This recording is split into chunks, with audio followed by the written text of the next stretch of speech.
Hello everyone, I'm the Viking General, and this short video is about Khorne in Total War Warhammer 3.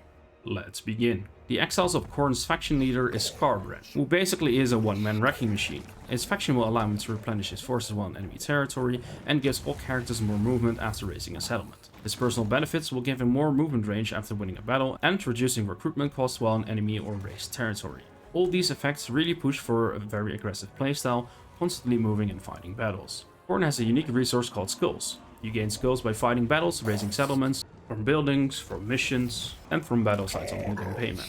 You also have a unique army stance, which will generate a bit of skulls as well.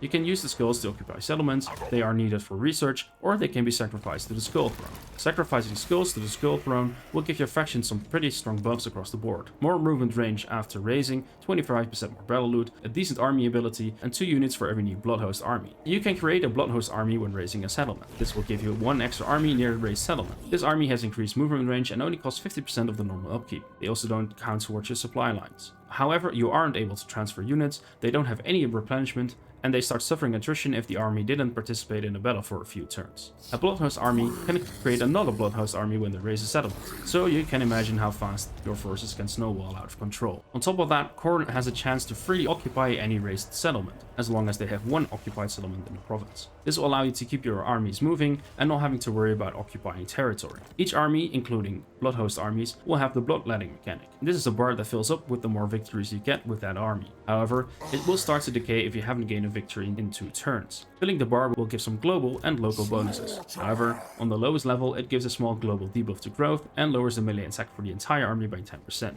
Khorne has 2 different heroes, Cultists and Blood Reapers. They are both melee experts, where the Cultist is a more defensive type and the Blood Reaper is better at dishing out damage. But Cultists can increase campaign movement range when embedded, while Blood Reapers can give a tiny bit of experience to units in the army each turn.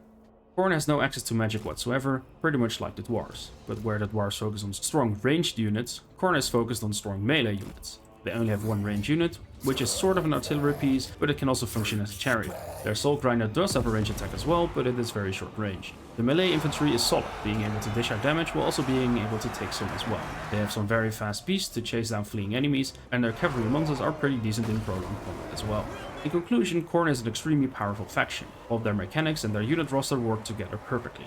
All the mechanics point towards and help with a very aggressive playstyle, and with the ability to create armies out of seemingly thin air, you can easily snowball into a massive killing machine. Blood for the blood god and skulls for the skull throne. Thank you for watching.